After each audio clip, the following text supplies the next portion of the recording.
الكريم وسلطانه القديم من الشيطان الرجيم بسم الله الرحمن الرحيم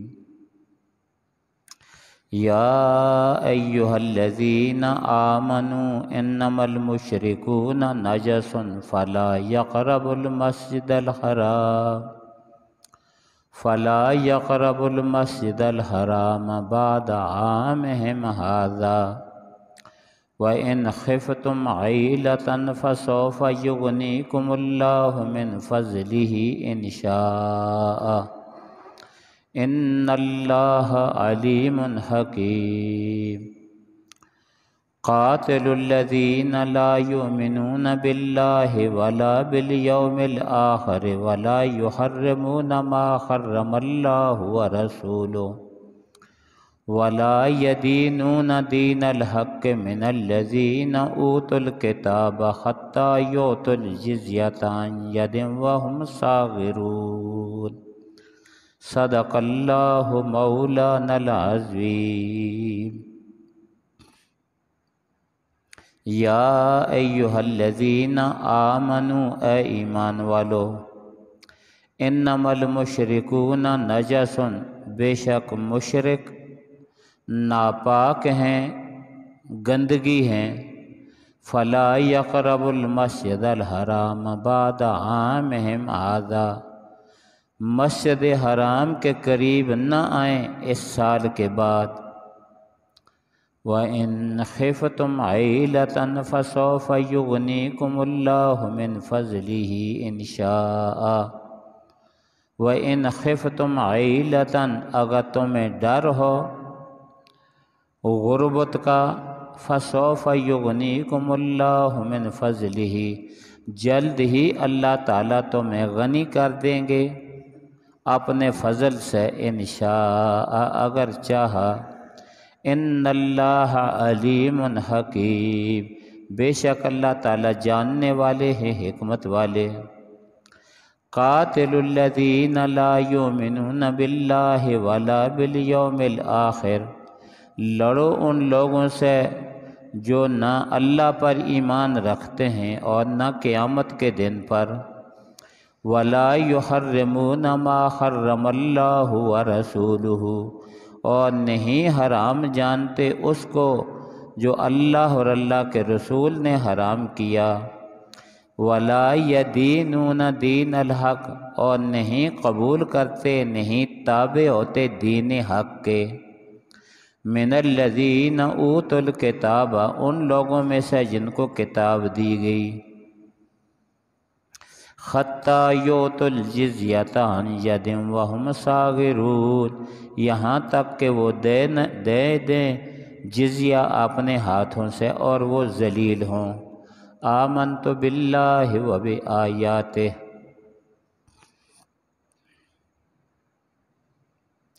بڑی تفصیل سے غزوہ تبوک کا ذکر آیا ہے بڑی تفصیل سے غزوہ فتح اور غزوہ حنین کا ذکر آیا ہے اب ان غزوات کا ذکر کرنے کے بعد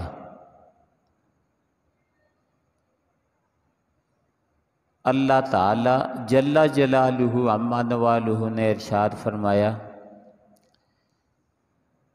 کہ اے ایمان والو انما المشرکون نجس مشرک گندگی ہیں پلیت ہیں مشرک فلا یقرب المسجد الحرام بعد عامہم ھذا اس سال کے بعد وہ مسجد حرام کے پاس نہ جائیں مسجد حرام میں نہ جائیں نبی اکرم صلی اللہ علیہ وسلم نے حنین کے بعد جو حج کا وقت آیا تھا سیدنا ابو بکر صدیق رضی اللہ تعالی عنہ کو امیر حج بنا کر بھیجا تھا اس میں اس حج میں سیدنا علی المرتضیٰ رضی اللہ تعالی عنہ نے اعلان فرمایا۔ ان اعلانات میں سے ایک اعلان یہ تھا کہ اس سال کے بعد کوئی مشرک حج کرنے کے لیے نہیں آ سکتا، پہلے مسلمان بنو اس کے بعد حج کرو۔ اور اسی سال یہ بھی اعلان کیا تھا کہ کوئی شخص ننگے بیت اللہ شریف کا طواف نہیں کر سکتا۔ ان کو شیطان نے یہ بتلایا تھا، شیطان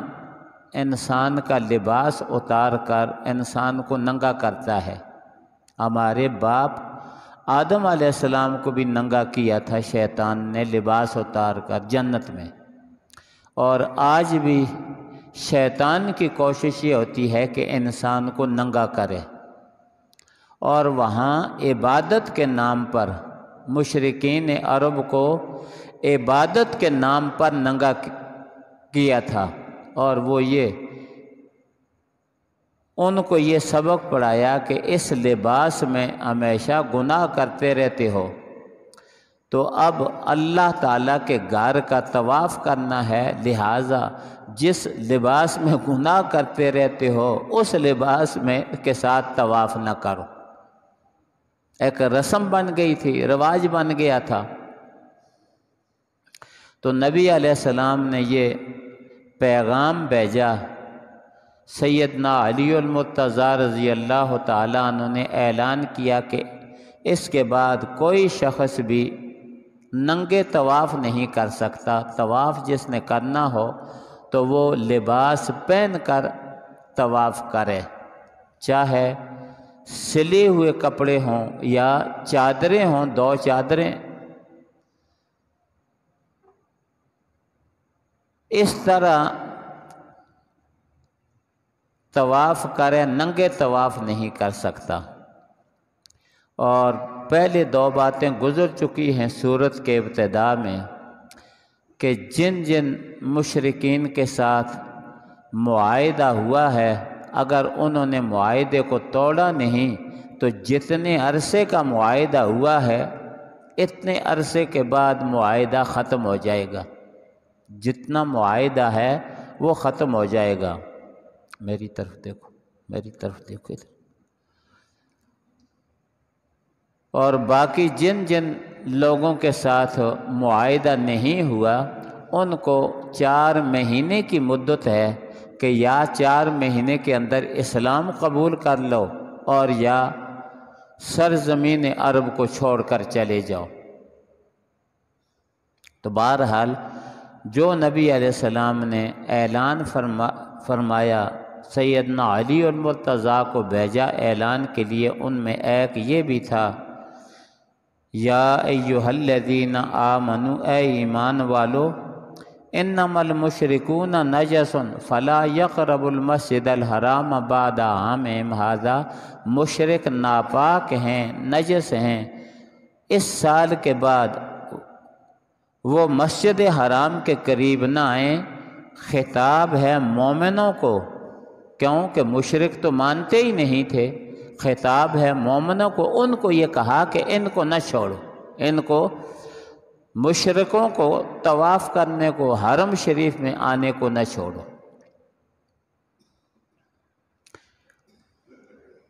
شیطان وسوسے پیدا کرتا رہتا ہے، ہر چیز میں دین سے روکنے کے لیے وسوسے پیدا کرتا رہتا ہے۔ شیطان نے یہ وسوسہ پیدا کیا کہ پورے عرب سے، اس وقت پوری دنیا سے تو نہیں تھا، پورے عرب سے لوگ آتے ہیں، تجارت کرتے ہیں حج کے موسم میں، کچھ چیزیں لاتے ہیں، کچھ چیزیں لے جاتے ہیں، تجارت چلتی ہے۔ تو اگر مشرکین کا آنا جانا بند ہو گیا تو پھر فقر و فاقہ آ جائے گا، مسلمانوں کو کھانے کے لیے بھی کچھ نہیں ملے گا۔ شیطان نے یہ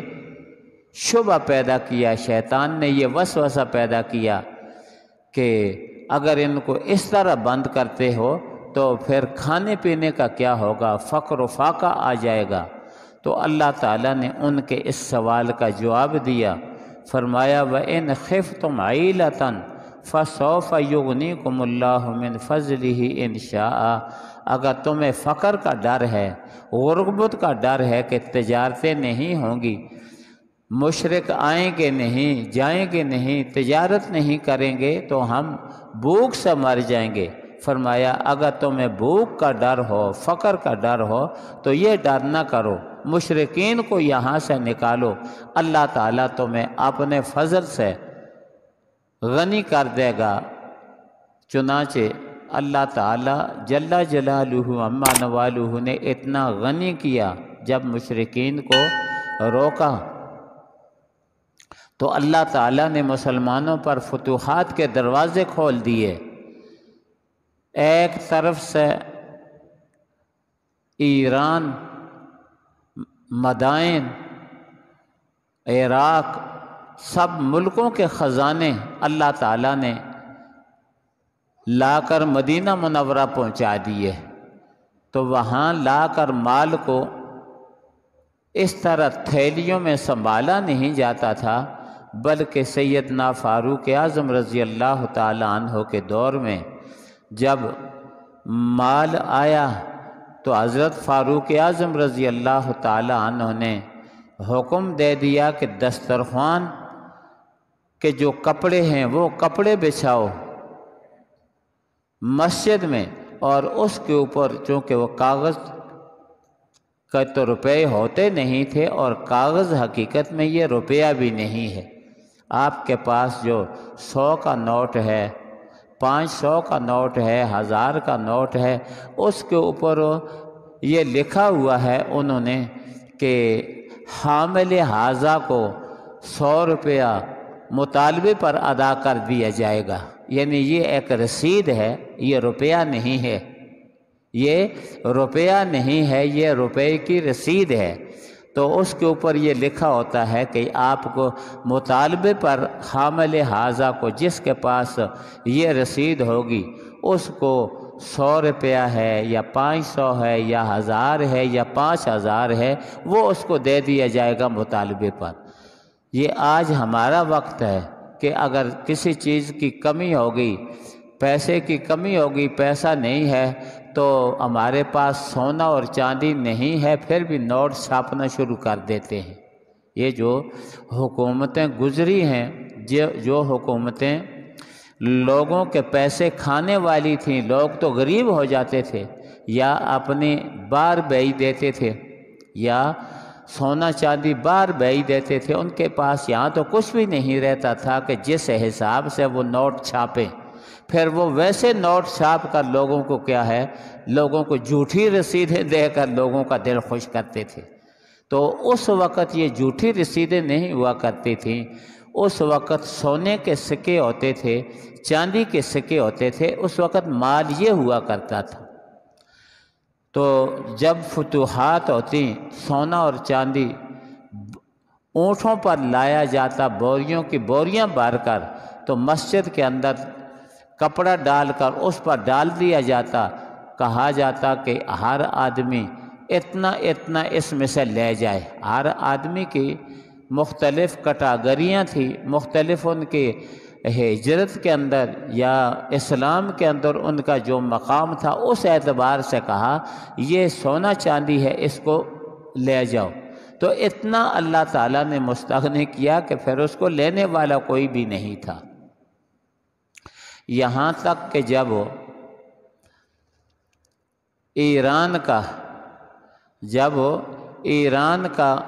ایران فتح ہوا تو وہاں مسلمانوں نے ایران کا جو تخت تھا بادشاہ کا،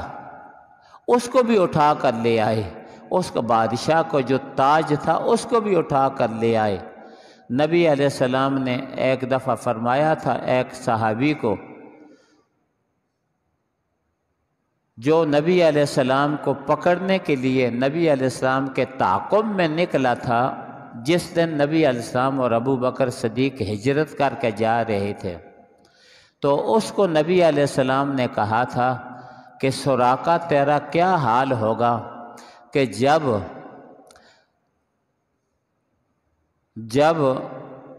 کسریٰ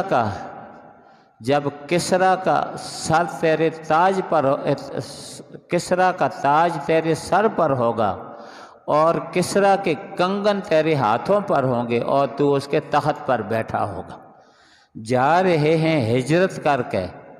آپ کے اور ابو بکر صدیق کے سر کی قیمت لگائی جا رہی ہے 100 اونٹ، کہ جو ان کو زندہ لائے گا یا ان کا سر کاٹ کر لائے گا 100 اونٹ دیا جائے گا۔ تو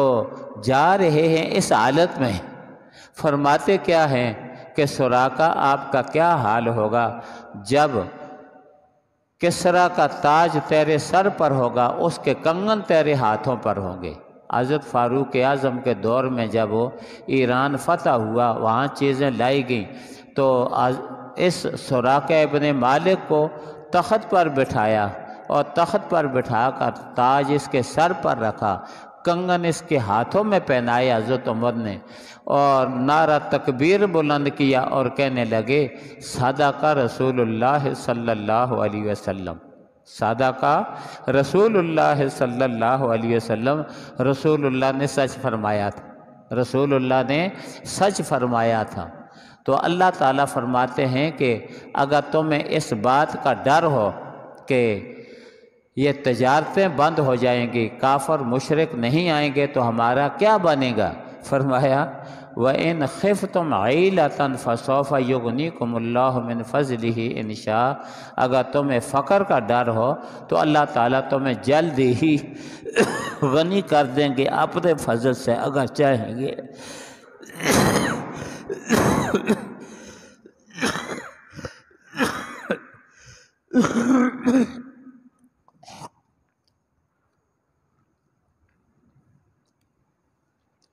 اگر اللہ تعالیٰ چاہیں گے تو اپنے فضل سے تمہیں غنی کر دیں گے۔ پھر اللہ تعالیٰ نے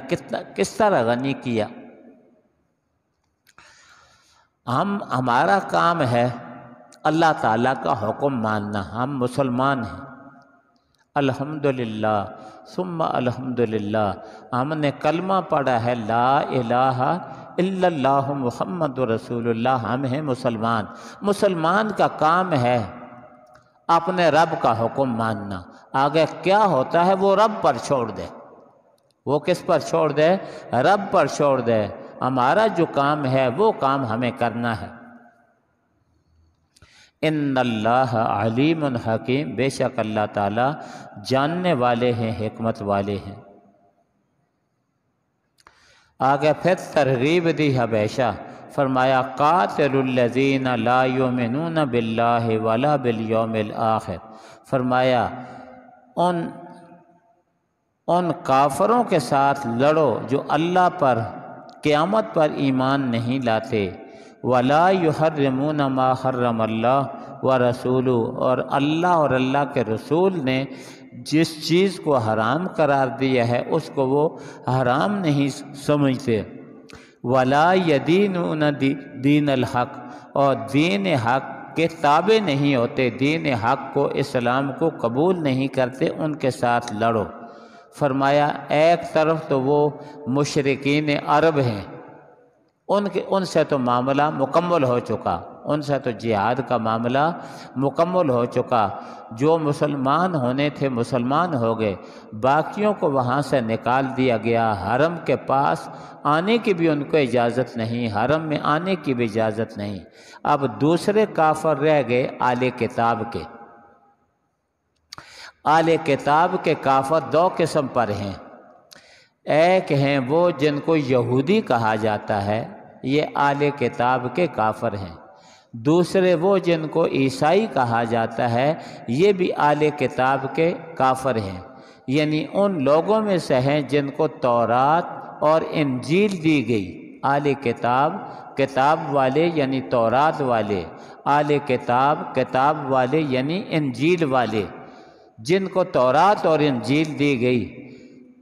تو صرف تورات اور انجیل کے مل جانے سے وہ مسلمان نہیں ہو سکتے، صرف کلمہ پڑھ لینے سے وہ مسلمان نہیں ہو سکتے جب تک کہ محمد رسول اللہ صلی اللہ علیہ وسلم کا کلمہ نہ پڑھیں۔ اب ایک آدمی یہودی جو ہیں وہ کلمہ پڑھتے ہیں حضرت موسیٰ علیہ السلام کا، یوں کہتے ہیں کہ لا الہ الا اللہ موسیٰ کلیم اللہ، اور عیسائی کلمہ پڑھتے ہیں عیسیٰ علیہ السلام کا لا الہ الا اللہ عیسیٰ روح اللہ۔ اب محمد رسول اللہ صلی اللہ علیہ وسلم کے تشریف لانے کے بعد نہ لا الہ الا اللہ والے مسلمان کہلانے کے مستحق ہیں، اور لا الہ الا اللہ موسیٰ کلیم اللہ یہ کلمہ پڑھنے والے مسلمان نہیں ہیں۔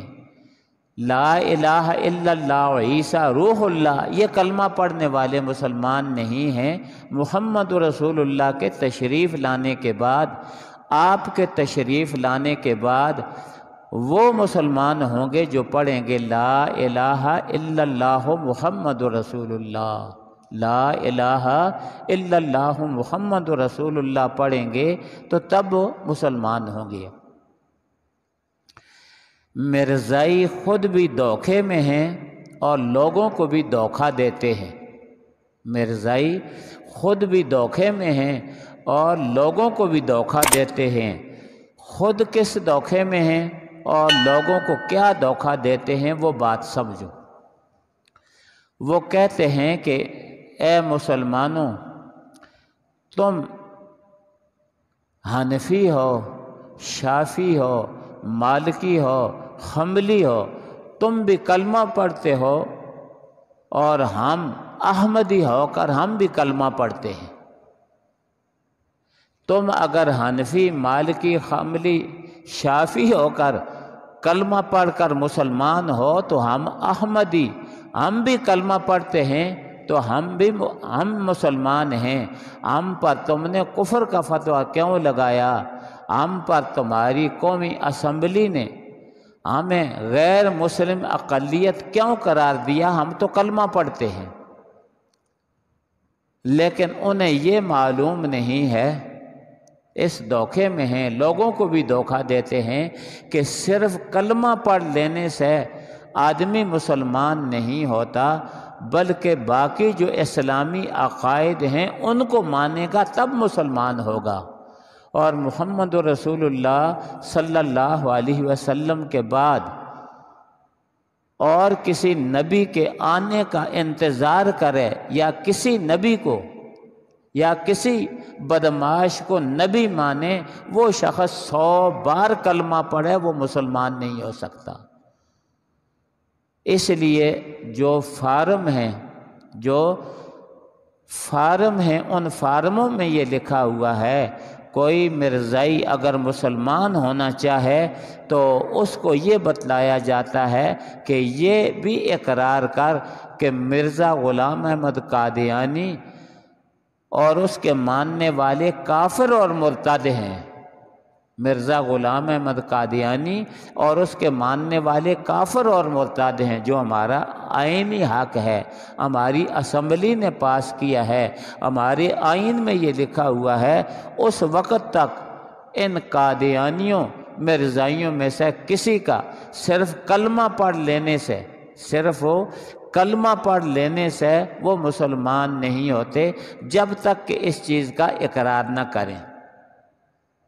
دیکھو، ہم حضرت عیسیٰ علیہ السلام کے متعلق کہتے ہیں کہ عیسیٰ روح اللہ، موسیٰ علیہ السلام کے متعلق کہتے ہیں کہ موسیٰ کلیم اللہ۔ یہ کہنے کے باوجود ہم اسلام سے نہیں نکلتے۔ کیوں؟ کہ ہم نے محمد رسول اللہ کا کلمہ پڑھا ہے، وہ واقعی کلیم اللہ تھے۔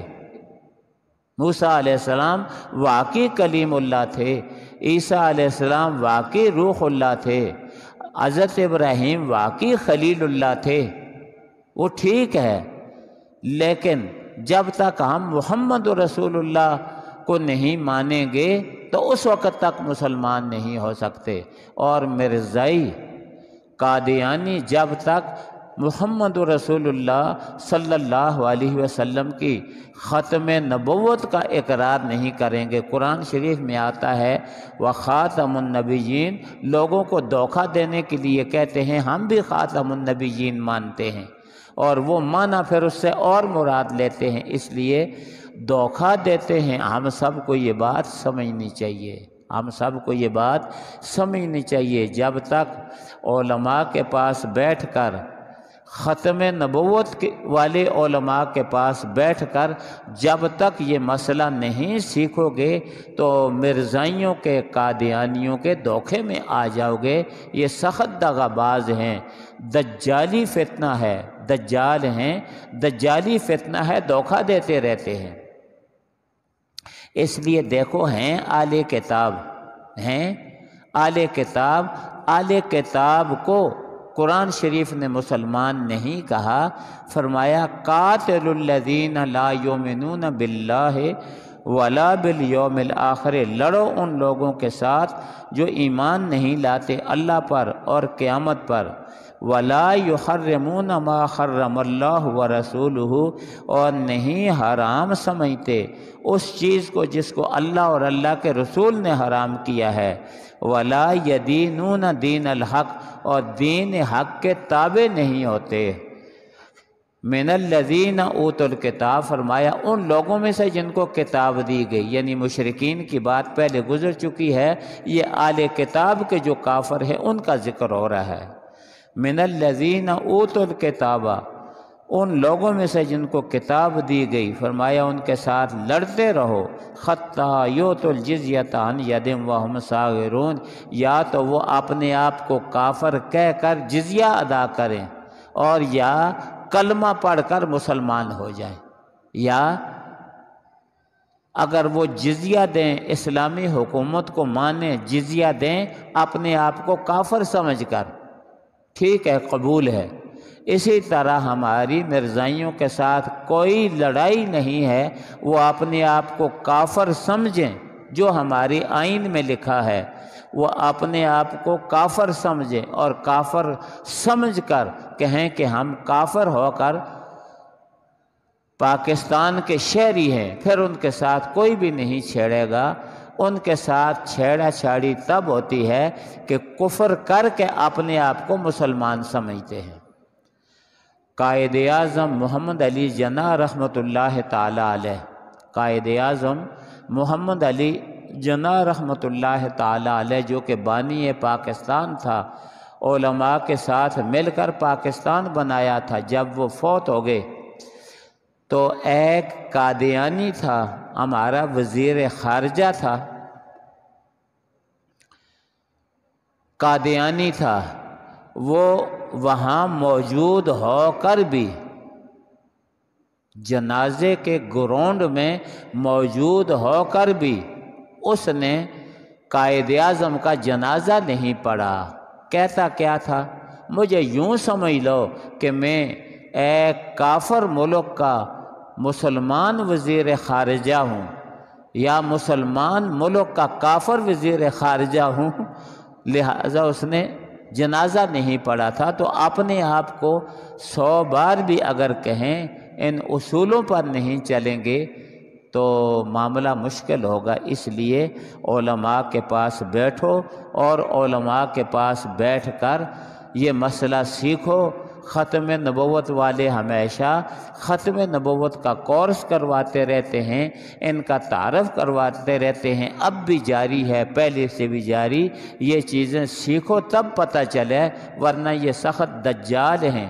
کذاب ہیں، جھوٹے ہیں، ہمیں دھوکہ دے سکتے ہیں۔ وآخر دعوانا ان الحمد للہ رب العالمین۔